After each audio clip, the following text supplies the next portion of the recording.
And now, here's Act One of The Old Ones Are Hard to Kill. It begins with a stethoscope, a blood pressure reading, an electrocardiogram, and an altogether satisfying report on the health of Mrs. Ada Canby. Well, can't see a thing to complain about, Ada. That little congestion you had last time is all cleared up.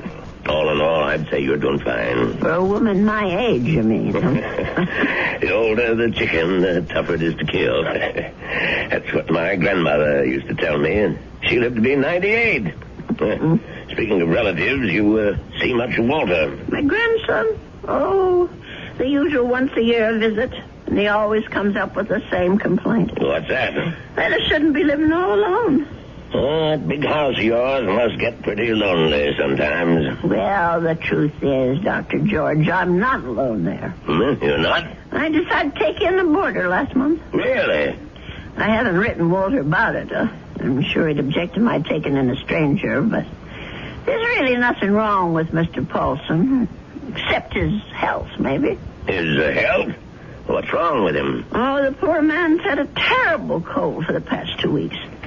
Won't let me do a thing for him, though. Well, where did you meet this Mr. Paulson? He answered the ad I ran. He's just back from South America. Been living in Brazil for years. He's a very nice gentleman, really. He keeps himself and tends his birds. He has the loveliest blue parakeets. You can hear them chirping all over the house. Oh, it's the friendliest sound. Well, I don't see anything wrong with what you're doing, Ada. Just make sure you don't go and catch the man's cold. There's not much chance of that. The poor man hardly ever leaves his room. Well, how much do I owe you? I'll send you the bill. I'm sure you'll forget all about it. Promise me you'll send it.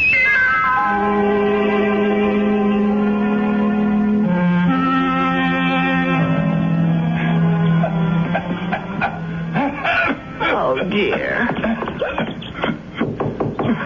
Mr. Paulson? Are you all right? Yes, Mrs. Canby. I'm all right. That cough sounds worse than ever to me. Why don't you let me fix you a little hot milk and honey? No, thank you, Mrs. Canby. Thanks very much. I'm going to try to get some sleep. Well, all right, if you say so. I guess it's time I was in bed myself.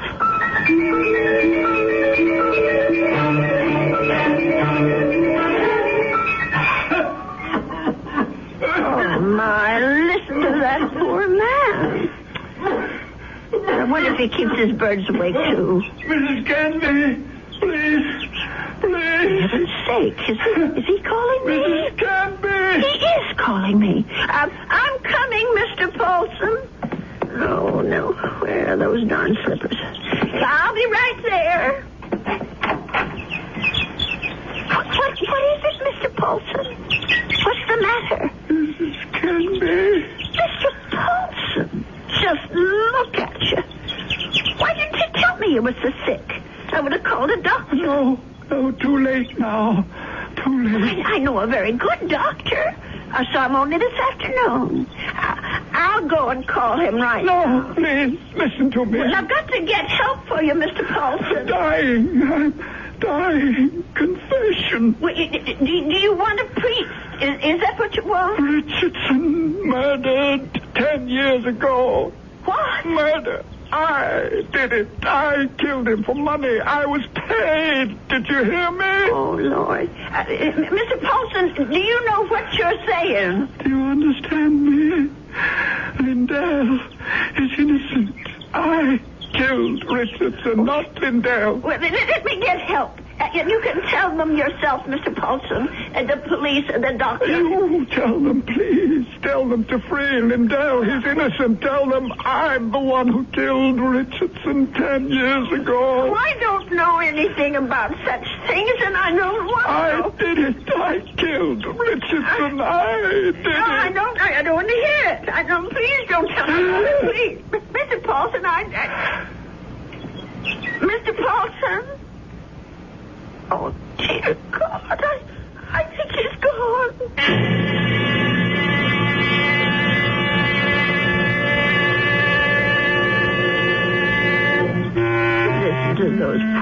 birdies. I suppose they miss poor Mr. Paulson. I'll lay them in his room. Well, let's see about this letter now. Dear Walter, I hope you don't mind my turning to you for advice, but I really don't know what to do. It's been 3 days since my boarder, Mr. Paulson, passed away, and I still haven't told the police what the man said to me. I just can't bring myself to get mixed up in anything like this. Dear, what's the use of writing Walter? He'll probably think I've dreamed it all up. No, I'll just forget it. Only how do you forget such a thing?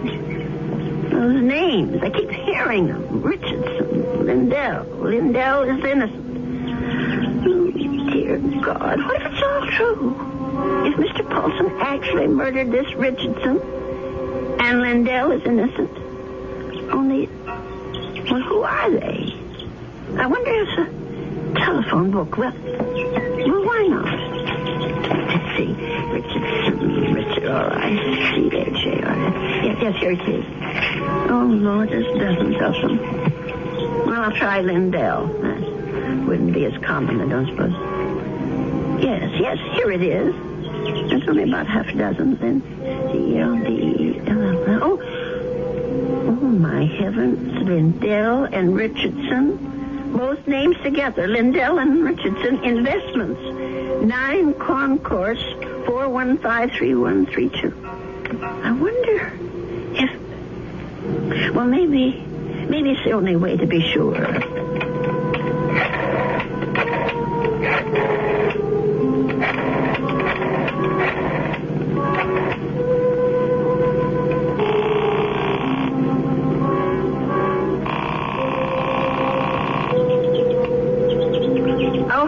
Hello? May I speak to Mr. Lindell? He isn't? Well, then what about Mr. Richardson? Oh, I see. Well, is there someone there I can speak to? Yes, please. Thank you. Hello. This is Mr. Chelton. May I be of service? Well, maybe you can. I want to know about your Mr. Richardson, about when he died. I think I did business with him once, a long time ago. Well, it's 10 years, madam, just about. But if you're interested in investment advice... Well, I'll think about it. Thank you very much. 10 years. Well, it could be a coincidence. I guess it all depends on how he died.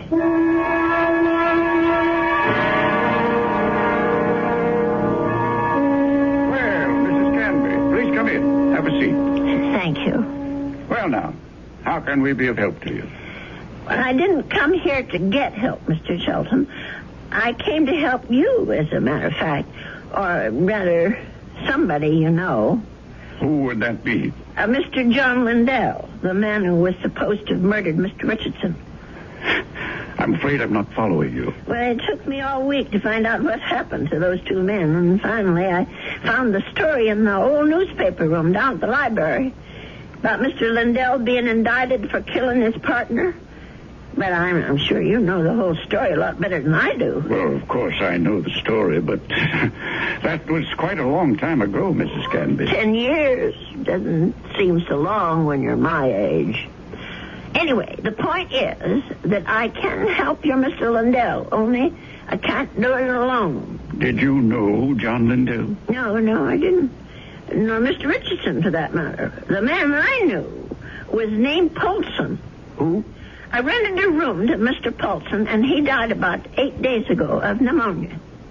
I was there when it happened. Well, that's unfortunate, but... Before he died, Mr. Paulson told me something about Mr. Richardson's murder. He said Mr. Lindell hadn't been responsible, that he, Mr. Paulson, had committed it. For money. Oh, Mrs. Canby, listen to me. It was this man Lindell that bothered him. The fact that he was in prison for something he didn't do. I thought I should tell you this, Mr. Shelton, because you knew both of these gentlemen. It said so in the newspaper. Mrs. Canby, my dear woman. What? I don't know what silly story you heard, but it's completely wrong. There wasn't any question about what happened. This boarder of yours, whatever his name is, merely had an obsession. Well, just the same, I thought you could follow through on this business. Yeah. Tell the police, because if it is true, Mr. Lindell should be freed. On evidence like that? I don't know anything about evidence. I'm just telling you what I heard. Well, never mind. I suppose I should have told the police myself. Oh, wait, Mrs. Canby. Let me put your mind at rest. John Lindell is no longer in prison. He isn't? He's dead, Mrs. Canby. He's been dead for the last 3 years. Oh. He wasn't a young man when all this happened, when he accused his partner, Fred Richardson, of defrauding him and shot him dead. He died? In prison? Even if all you say is true, that this man was Richardson's murderer, you can't help John Lindell any longer. He's beyond that. But his name, don't you want to clear his name? Have you any proof? Any living witness? Just myself. Forget it, Mrs. Canby. That's my advice to you. The old wound is healed. Don't reopen it. Oh, well, it troubles me so. I haven't thought of anything else since it happened.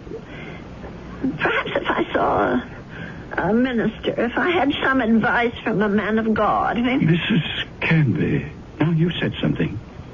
Now you've shown me the way. That's where our answer lies, dear woman, in prayer. Mm-hmm.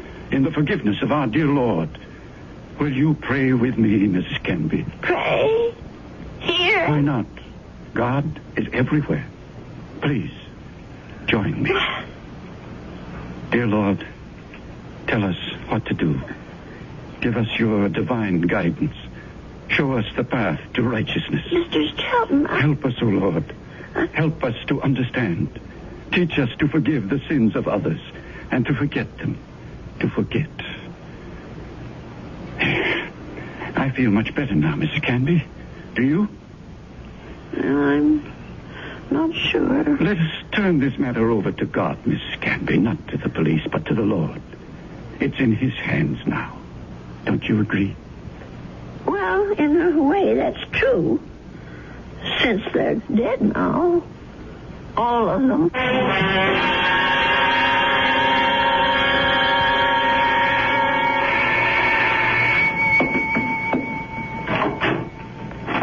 Yes? Mrs. Canby? Yes? My name's Stuart Winfield, Mrs. Canby. Mm-hmm. I understand you have a room for rent? Yes, I do. Well, I'm new in town. I just arrived from Philadelphia. I've been staying at a hotel, but I'd like something homier. Well, the room I have is $35 a week.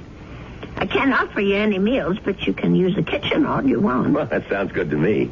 Would you like to see the room? Yes, ma'am, I sure would. Well, come on in then. Thank you. By the way, how did you know I had a room for rent? I was going to place an ad this weekend. Oh, I guess someone at the hotel mentioned it. I forget just who. Say, this is a real fine old house, Mrs. Canby. Mm-hmm. I can see that I'm going to like this place. Just fine.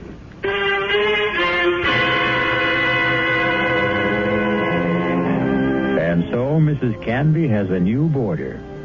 He's a very personable young man with a great deal more charm than old Mr. Paulson had. Perhaps in a little while, Mrs. Canby will be able to forget her former boarder and the shocking confession he made on his deathbed. I'll be back shortly with Act 2. I want to...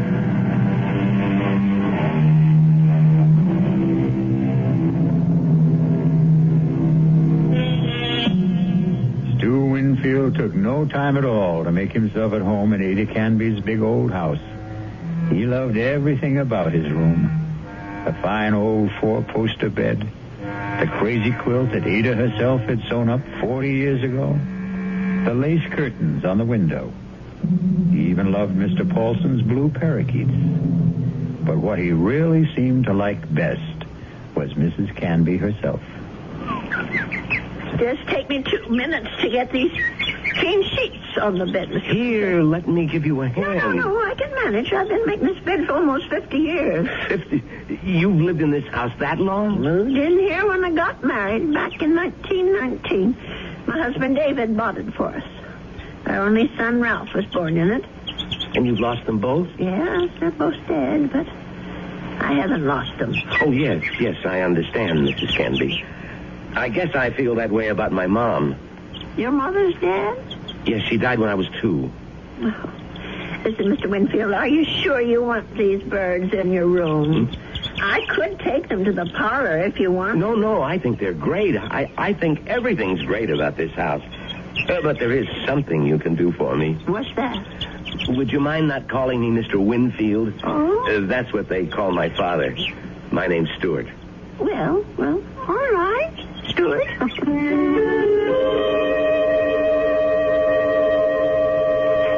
Dear Walter, I think it's about time I told you that I have a boarder in my house. Mr. Winfield is the nicest young man you could want to meet. He's a great deal friendlier than my first gentleman, Mr. Paulson, and he seems to like nothing better than to sit around evenings and talk. We talk about his home and his parents and his plans for the future. I think the poor boy misses his home and family, and I'm sort of a substitute for all that. You know, it isn't really fair, Mrs. Canby. You said I had kitchen privileges, but that doesn't mean you have to cook for me. Well, it's a pleasure, Stuart. I haven't had anyone to cook for in years. You're kidding. You mean to say you cook this good without practice? Oh, you're just being nice. I'm sure that stew is just plain ordinary. It's terrific, no kidding. It tastes like, well, it tastes like home, if you know what I mean. It depends on whose home you mean. Well, my mom cooks stews like this. That's what I meant. Your mom? Well, but she died when you were only 2. Oh, well, I guess I didn't mean my mom exactly. I was thinking of my Aunt Martha. I mean, she's the one who sort of took over the cooking and stuff after my mother died. And my father's sister, you know? I see.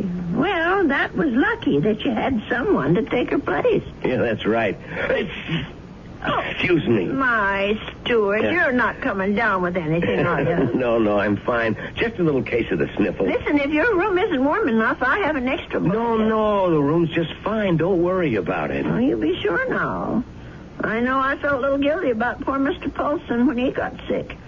Maybe I didn't take good enough care of him. Paulson? Mm-hmm. Was that your former boarder, the bird lover? Yes, that was his name, the poor man. Tell me about him. Well, I don't really know that much about him. He lived here less than 2 months. Well, what sort of a guy was he? Well, very quiet. He kept to himself. Did you say he was from South America? I don't remember if I did or not. Well, you must have said it. Yes, of course.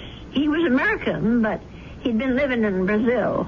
I don't know why exactly. Although, come to think of it, maybe I do. What do you mean? Well, it just occurred to me that Brazil might be just the place for someone who came into a lot of money and wanted to leave the country. I don't understand this. Oh, my. I really think you are getting a cold, Stuart. I'm getting that blanket out this minute. Now, wait, Mrs. Canby. I'd rather hear about... Never mind. I don't want to take any chances. I'll be right back. Yes, Mrs. Canby. Don't take any chances.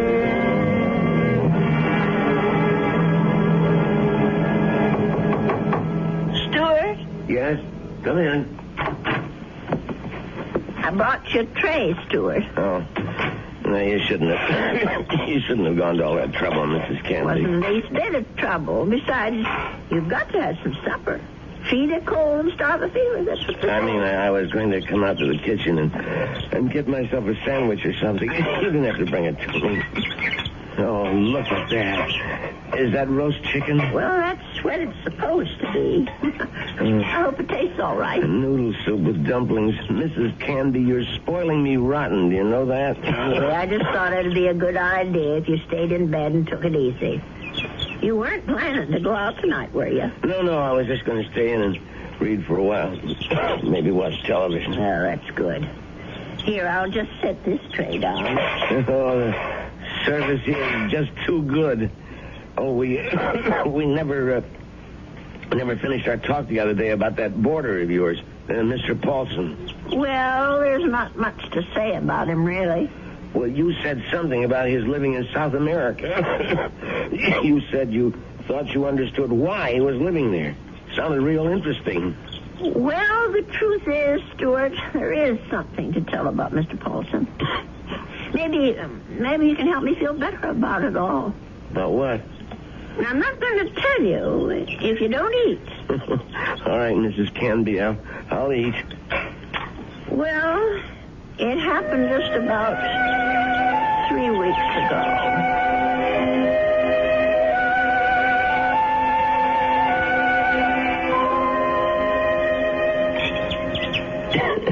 You know something, Mrs. Candy? That's about the best roast chicken I've had in years. I'm sure I spoiled your appetite with all my chatter. No, that was a really interesting story. But what do you think of it all, Stuart? No, the killer is the man who hired Mr. Paulson. Don't you see? Is it right that he should get away with it? Now, wait a minute. You're jumping to conclusions. No, I'm not. Mr. Paulson told me that he was hired to do this thing. Well, maybe he was hired by Lindell. Maybe Lindell hired him, and then Paulson got cold feet, and Lindell did the shooting himself. No, I'm sure that isn't true. You see, I read the newspaper article all about it. Well, you really were thorough about this, weren't you, Mrs. Candy? You poor man. That cold's gone to your chest now, hasn't it? No, I'm all right. Stop worrying about me. Let's talk about this other problem of yours. Well, maybe I'm making it more of a problem than it should be. Maybe if I just told the police everything, I could forget it once and for all. No, I really couldn't advise that, Mrs. Candy. Well, it said in the newspaper story that the two men were partners in that investment firm. Mr. Lindell thought that his partner Richardson was cheating, taking money out of the firm, and that's why he's supposed to have shot him.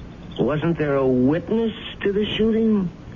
Why, yes, I think there was. Come to think of it, it was Mr. Shelton. That's right.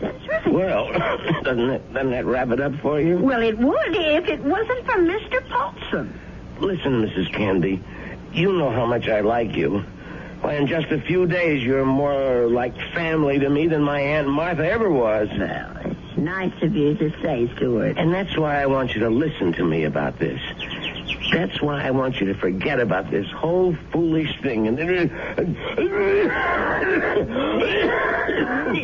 to you. You sound awful, Stuart. Just terrible. No, I'm all right. No, you're not all right. I'm going to get you some cough medicine right this minute.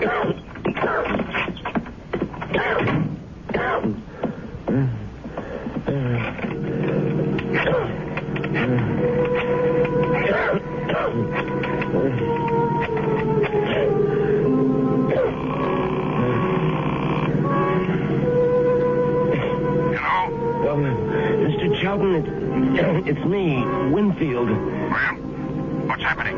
I think I better stick around for a few more days, Mr. Shelton. The old lady's beginning to get fidgety, if you know what I mean.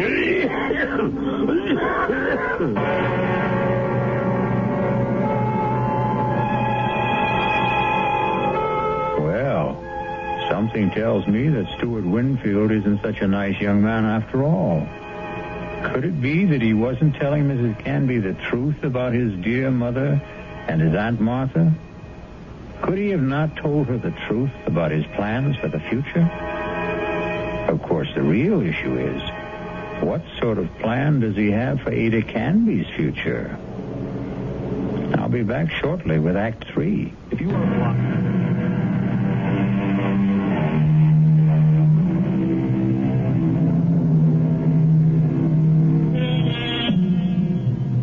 Mrs. Canby.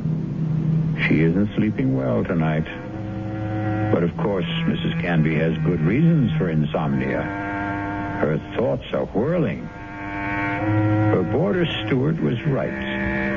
She doesn't want the bother of going to the police. And she firmly believes in the old adage, if you don't trouble trouble, trouble won't trouble you. But still...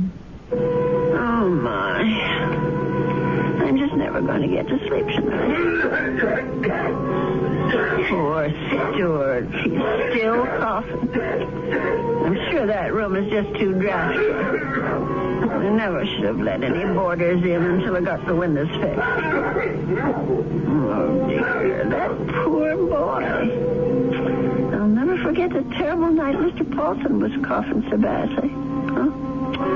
And the way he looked, all gray and shrunken. If only I knew he was so sick. No. If only he'd never even come to this house. Mrs. Canby, I killed Richardson. I did it. Do I ever forget the sound of that man's voice? Lindell is innocent. Lindell is innocent. That poor man. All the years he spent in jail for something he didn't do. Let sleeping dogs lie, Mrs. Canby. My Aunt Martha always said, let sleeping dogs lie. Oh, if only I could get some sleep. Let us turn this matter over to God, Mrs. Canby. Not to the police. Not to the police. Not to the police. What a strange man he is, Mr. Shelton. The way he talked about God, praying at his desk. Of course, God is everywhere, but his desk. I killed Richardson. I murdered him for money. I was paid. Paid? Someone had to pay him. Mr. Paulson wasn't the only guilty one. Someone else was, too. Forget. Oh, dear Lord. Mr. Shelton, what did that newspaper article say? The chief witness against Mr. Lindell was Arnold Shelton. But how could he be a witness to something that never happened? How could he be? I'll have to tell someone. I'll have to talk to someone. Yes, I'll tell Stuart about it. In the morning.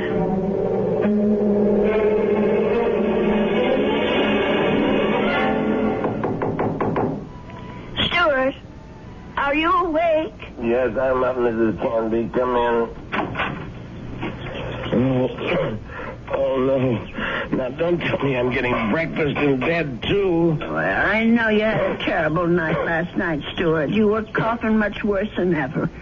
I guess that medicine wasn't very good. Sorry I kept you awake, Mrs. Canby. No, that wasn't your fault. No. Something else kept me up. What was that? Oh, my mind, I guess. Maybe I should say my conscience. Oh, that sounds serious. Well, it is something serious, Stuart. Well, I might have let a man get away with murder. No, it's even worse than that. He did something worse than murder. You're talking about Paulson again. No, I'm talking about the man who hired Mr. Paulson. He didn't just have that man Richardson shot. He let an innocent person go to jail and die there. Now, that's like committing 2 murders, if you ask me. I have to tell you something that occurred to me last night. Sure, go ahead. Well, it's about Mr. Shelton. Mr. Arnold Shelton. Yeah? Go on. I'm listening. Stuart, I wonder if maybe the reason Mr. Shelton was so upset with me, the reason he didn't want me to go to the police, was because he was afraid. Explain what you mean. Well, what I mean is maybe Mr. Shelton had good reason besides the one he told me. He was working for both Mr. Richardson and Mr. Lindell at the time of the murder. Well, so what? Well, he was also the chief witness at the trial. A witness for the prosecution. But he saw the shooting, didn't he? But that's just the point. saw Mr. Lindell shoot Mr. Richardson. Well, that's not what you told me last time. I mean that he was an eyewitness. No, that's right. He didn't actually see the shooting. He was miles away when it happened. I don't quite remember the details. There was something about a phone call, maybe? Yes, that's what it was. He claimed that Mr. Richardson was talking to him on the phone when Mr. Lindell showed up at his apartment. He said that Richardson cried out something about Lindell having a gun. And then he heard the shot. But how could that have happened if the gun was fired by Mr. Paulson? If, Mrs. Canby, that's the big little word, isn't it? If. But don't you see what I'm saying, Stuart? Arnold Sheldon had the most to gain. Gain? From what? From both these men leaving the firm. That'll leave the whole thing to him. All those customers, all the investments he handles, all the commissions, or whatever they call it. Are you accusing this guy Shelton of being the killer? Yes. It's the only answer, Stuart. Look, if that was the case, the police would have figured it out. But they didn't. There was nothing in the stories I read that pointed any suspicion at Mr. Shelton. I don't suppose it even occurred to them. And now, the company is all his. You don't call that evidence, do you? Well, then why didn't he let me go to the police? Why did he try so hard to talk me out of it? That man was praying to it. He was taking the name of the Lord in vain. Oh, I'm sorry, Stuart. I'm so sorry. I won't bother you anymore. I know what I have to do anyway. Mrs. Candy. I won't be gone long, Stuart. No, wait. But the minute I get back, I'm going to call Dr. George and ask him to come over. You're sick. Never mind the doctor. You're calling the police. No, I won't call them. You're right. I don't want them tracking mud in my parlor. I'm going down to the station house and talk to them. I'll get dressed now and go straight there. Please think about what you're doing. I'll tell them what I know, and they can do the rest. Now, you try to eat something, Stuart. Please. Mrs. Candy.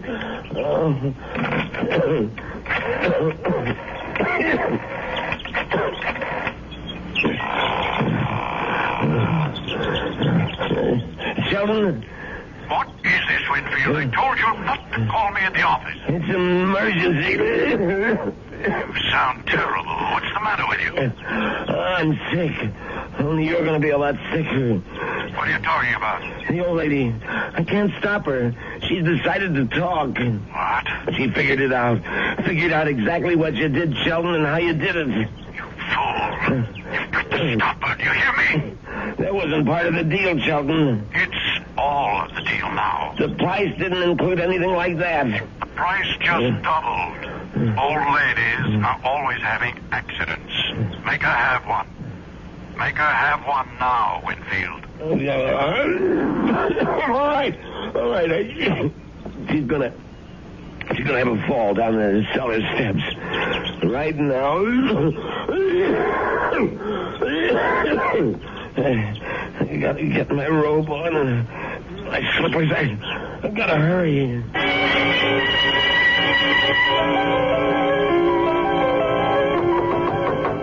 Stuart? Is that you? Open up, Mrs. Canby. Stuart Winfield, what are you doing out of bed? Now, you go right back there this second. I gotta talk to you, Mrs. Canby, before you go to the police. Just listen to you. You're all winded. You can hardly talk, Stuart. Now, go back to bed before you catch pneumonia, too. Now, don't go, Mrs. Canby. It would be better if you never went to the police. Better for you. Better for me. For you? I don't understand. Well, then I wouldn't have to hurt you, Mrs. Canby. That's what I mean. I wouldn't have to do anything bad to you. Stuart, what in the world are you talking about? Come on, old lady. Stuart! You're smart, all right. You really think things through. So now think a little harder. You knew? Stuart, you knew about Mr. That's right. That's how you knew my room was so red, because Mr. Shelton told you. Now you're getting there, Mrs. Canby. That's why you rented it. That's why. You were sent here. Just to watch you, Mrs. Canby. Just to see that you stayed sensible. Mr. Shelton did. I was hoping you'd never change your mind about calling the police. I didn't want this part of it. This isn't the part I like. Let me go. Just relax, Mrs. Canby. Just take it easy. Please, Why, you're as light as a feather, Mrs. Canby. Just like my Aunt Martha would have been if I had an Aunt Martha. Please, let me down. Please. We've got a date now, Mrs. Canby. Let me go. Don't put up such a fight, Mrs. Canby. I'm sick, remember? Just shut your eyes. Please, shut your eyes and don't look down. Oh, God.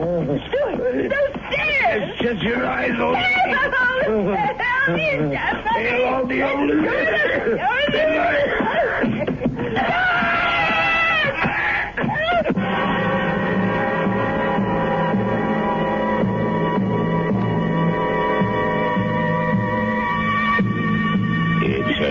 It's all right now, Ada. Just be glad that it wasn't you at the bottom of those stairs. Will he be all right, Dr. George? Now, what do you want to worry about that man for? Truth is, his injuries don't amount to very much. A couple of broken ribs seem to be the worst of it. But he'll be a patient for some time before they can put him in prison where he belongs. Him and his friend. What was that man's name again? You mean Mr. Charlton? Have they arrested him? Yeah. That's what the police detective said. I don't understand. Stuart's injuries aren't serious. It's not the fall that made Winfield so sick.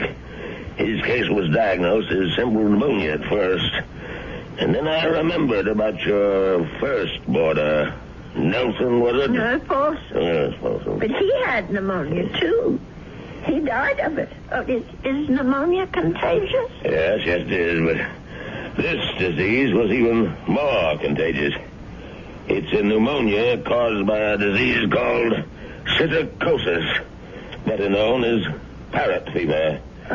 You get it from sick birds, like the parakeets in your spare room. Oh, no. Mr.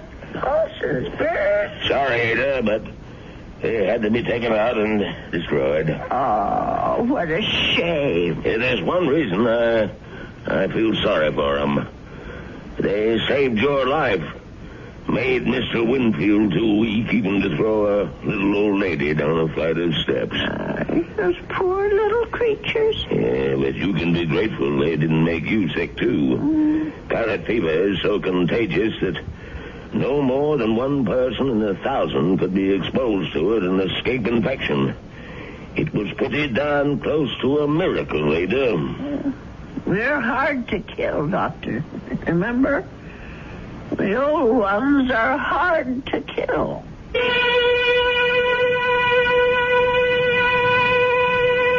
They say that people are living longer than ever before. And when we look at Ada Canby, we can understand why. She's a tough old lady. So tough she could withstand the threats of man, beasts, and bird. So let that be a warning to all those who think that our senior citizens are easy prey for crime. Watch out. They may turn the tables on you. Or the stairs. I'll be back shortly.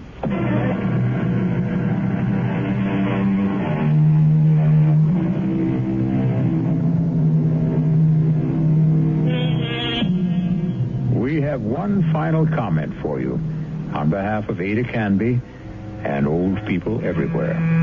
There's a saying, there's no fool like an old fool. But it's also true that there's no wisdom and strength like old wisdom and strength. There. Does that make you feel better about your next birthday? Our cast included Agnes Moorehead, Leon Janney, and Roger DeKoven. The entire production was under the direction of Himan Brown. This is E.G. Marshall inviting you to return to our Mystery Theater for another adventure in the macabre. Until next time, pleasant dreams.